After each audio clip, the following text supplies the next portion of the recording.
नमस्कार मित्रांनो, आपल्या रात्रीचा पाहुणा या युट्यूब चॅनलमध्ये तुमचं स्वागत आहे। आज मी पुन्हा एकदा घेऊन आलोय एक अंगाचा थरकाप उडवणारा अनुभव। हा अनुभव माझ्या बाबांनी मला सांगितला होता। अनुभव खूपच जुना आहे, म्हणजे तेव्हाचा, जेव्हा माझे बाबा 10-12 वर्षाचे होते। एकदा काय झालं की माझे बाबा अचानकच आजारी पडले होते। त्यांचं संपूर्ण अंग तापेने फणफणत होतं आणि त्यांना आजोबा शेजारच्या गावाला घेऊन जाणार होते। त्याकाळी गावात वैद्य नसायचे आणि आमचं गावही अगदी लहानसं होतं।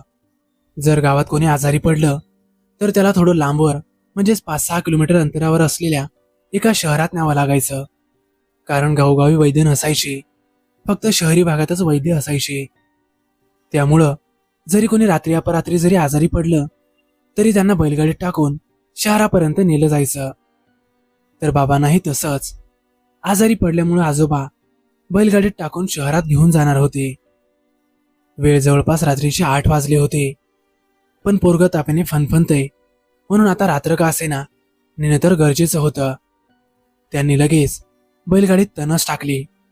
तणस म्हणजे थोडंफार वाळलेलं गवत, ज्यामुळे बैलगाडी आदळली जरी तरी त्यांना काही इजा होऊ नये। त्यांनी थोडीशी तणस बैलगाडीमध्ये हाथरली आणि बाबांच्या अंगावर एक घोंगडी दिली। जेवण वगैरे करून ते लगोलग शहराच्या मार्गाला लागले। आता गावाकडे 9-10 वाजले किंवा 8 वाजतापासूनच सर्वजण निद्रेच्या आहारी जातात। शहरापेक्षा गावाकडे लोक फारच लवकर झोपतात, त्यामुळे आमच्या गावातही तेव्हा सर्वजण निद्रेच्या आहारी गेलेले होते। सर्वत्र काळोख, फक्त काहींच्या घरात कंदिलाचा उजेड दिसत होता। आता हळूहळू बैलगाडी गाव मागे सरत पुढे सरकत होती। आजूबाजूला फक्त रातकिड्यांचा आवाज आणि बैलगाडींच्या चाकांचा आवाज येत होता। रस्ताही पूर्ण काळोखात बुडालेला, फक्त चंद्रप्रकाशात अगदी मिणमिणता रस्ता दिसत होता।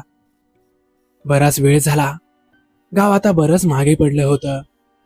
आजोबा शांतपणे बैलगाडी हाकत होते आणि बाबा अगदी शांतपणे अंगावर घोंगडी घेऊन मागच्या बाजूला शांतपणे बसलेले होते। पण त्या दोघांनाही काय माहित होतं की आज त्यांच्या आयुष्यात असा काही क्षण येणार आहे जो ते आयुष्यभर विसरू शकणार नाहीत। थोडंफार पुढे गेल्यावर अचानकच रस्त्याच्या कडेला एक म्हातारा इसम उभा राहिलेला दिसला। आजोबांनी गाडी थांबवली। तो म्हातारा आमच्या बैलगाडीच्या जवळ आला आणि आजोबांना म्हणाला, "पाहुणं, मला यशीपत्तूर येऊ देता का?" तो आजोबांना म्हणत होता की मला समोरच्या शहराच्या वेशीपर्यंत सोडता का? आजोबा खूपच दयाळू होते आणि एवढ्या रात्रीचं म्हातारा एकटा कसा चालत जाईल, म्हणून त्यांनी काहीही विचार न करता लगोलग त्याला होकार दिला। म्हातारा लगबगीने गाडीत येऊन बसला। बाबा सांगतात की तो म्हातारा जेव्हा त्यांच्या जवळ बसला तेव्हा त्यांना एक विचित्र गारवा जाणवला।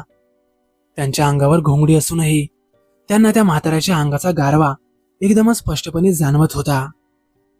बाबांनी अंगावर पुन्हा घोंगडी घेतली आणि शांतपणे पडून राहिले। बाबा सांगतात की तो म्हातारा मागे एकटक बघत एकदम शांतपणे बसला होता। ना तो काही बोलत होता, ना त्याच्या श्वासांचा आवाज येत होता। बाबा आता एकदम शांतपणे बसले होते आणि आजोबाही त्यांच्या विचारात बैलगाडी पुढे हाकत होते। आता थोडा वेळ गेला असेल, पण तो म्हातारा बसल्यापासून मात्र बैल विचित्रपणे हुंकारत होते, इकडे तिकडे ओढत होते। ते नेमकं का, हे आजोबांना आणि बाबांनाही नेमकं कळत नव्हतं। आजोबा तरीही बैलांना चापकाने मारतच बैल पुढे हाकतच राहिले।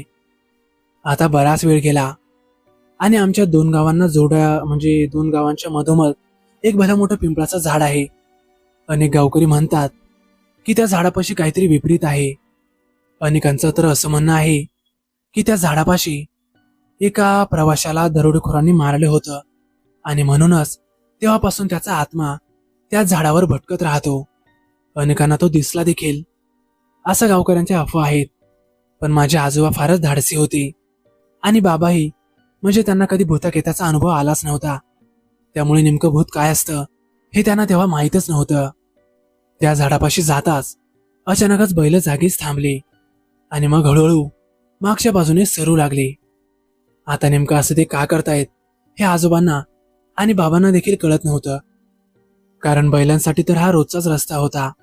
असं नेमकं ते काय करताय त्या दोघांनाही कळतच नव्हतं. आजोबांनी गाडी थांबवली आणि ते खाली उतरले. त्यांनी बैलाच्या पाठीवर हात फिरवला आणि ते म्हणाले, काय रे बाबा, काय झालं तुम्हासनी? पण बैल मात्र अजूनही हळूहळू मागे सरकत होते. तेवढ्यातच बाबांच्या लक्षात आलं की त्यांच्या बाजूला बसलेला तो म्हातारा आता अचानकच गायब झालाय. त्याने लगेच अंगावरची घोंगडी फेकली आणि तो म्हातारा जिथे बसला होता, अर्थातच बाबा समजा इथे होते आणि त्यांच्या बाजूलाच तो म्हातारा होता. बाबांनी सगळीकडे पाहिलं आणि लगेच आजोबांना आवाज दिला, बाबा. आजोबांनी त्यांच्याकडे पाहिलं. काय र, काय झालं? अहो, तो म्हातारा, तो बाजूला बसलेला म्हातारा आता दिसत नाहीये. बघा ना, कुठे गेलाय तो? आजोबांनी सगळीकडे पाहिलं, गाडीच्या मागेही पाहिलं, पण तो म्हातारा मात्र आता कुठेही दिसत नव्हता. आता ते दोघंही पुरते गोंधळून गेले. नक्की तो म्हातारा अचानकच गायब कुठे झाला? दोघांनाही काही कळायला मार्ग नव्हता. आणि तेवढ्यातच अचानकच त्या समोरच्या झाडावरून काहीतरी विचित्र हसण्याचा आवाज आला. दोघांनीही तिकडे पाहिलं तर तो आवाज कुठेतरी ऐकल्यासारखा वाटत होता. ते हास्य एकदम भयानक होतं आणि एकदम विचित्र आणि गूढ होतं. आता आजोबा आणि बाबाही कान देऊन ते हास्य ऐकत होते. नक्की तो आवाज कुठून येतोय त्या दोघांनाही काही कळत नव्हतं. आजोबा लगेच गाडीत येऊन बसले आणि जवळच असलेली टॉर्च, त्या काळी अशी चार्जिंगची बॅटरी भेटायची, ती बॅटरी त्यांनी हळूवार त्या झाडाच्या फांदीवर मारली आणि समोरचं दृश्य पाहून दोघांच्याही अंगावर सरसरून काटेच आले. कारण तो मागेच बसलेला जो म्हातारा होता तोच आता त्या फांदीवर, ज्या झाडाची जी फांदी होती त्याच्यावर लटकलेला होता आणि तोही उलटा, म्हणजेच पाय त्या असे फांदीमध्ये अडकवलेले आणि हात पूर्णपणे खाली मोकळे सोडलेले.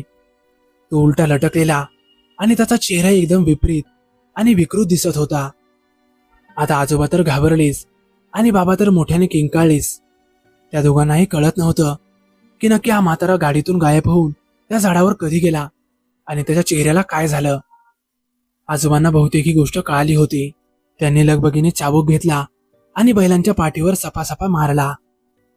बैलांनाही कदाचित त्या विकृत शक्तीचा आभास झाला असावा. बैल जोरात आणि जीवाच्या आकांताने तिथून पळू लागले. गाडी जोरजोरात दगडांवर आपटत होती आणि मागून त्या म्हाताऱ्याचं ते विकृत हास्य अजूनही त्या दोघांच्याही कानी पडत होतं.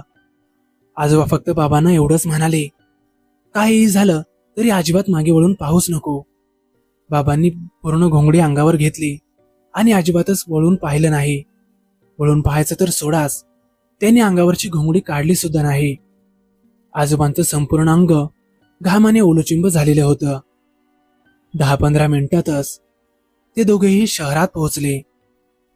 शहरात पोहोचताच त्यांनी वैद्याला आवाज दिला आणि मग वैद्याने बाबांचा इलाज चालू केला. बाबा एकदम भीतीपोटी थरथरत होते. वैद्याला वाटलं की बहुतेक त्यांना ताप भरलाय आणि थंडीचे आलेत म्हणूनच ते थरथरत असावेत. पण त्यांना काय माहित होतं की त्यांच्यासोबत नक्की रस्त्याने काय घडलंय.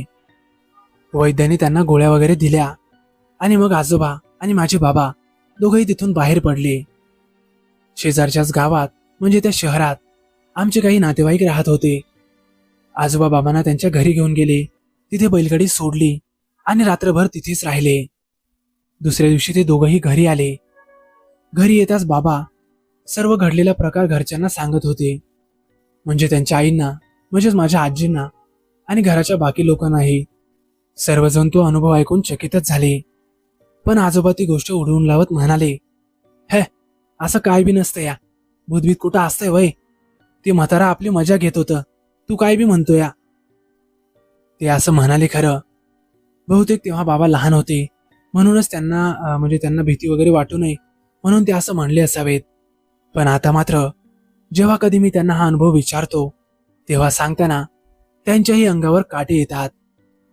काही गोष्टी असतात पण काळाने वेळ जुळून आला तेव्हाच त्या गोष्टींची प्रचिती येते. तर मित्रांनो, कसा वाटला तुम्हाला अनुभव? आवडल्यास नक्की लाईक करा, कमेंट करायला विसरू नका. आणि हो, आपल्या चॅनलला आतापर्यंत सबस्क्राईब केलं नसेल तर नक्की सबस्क्राईब करा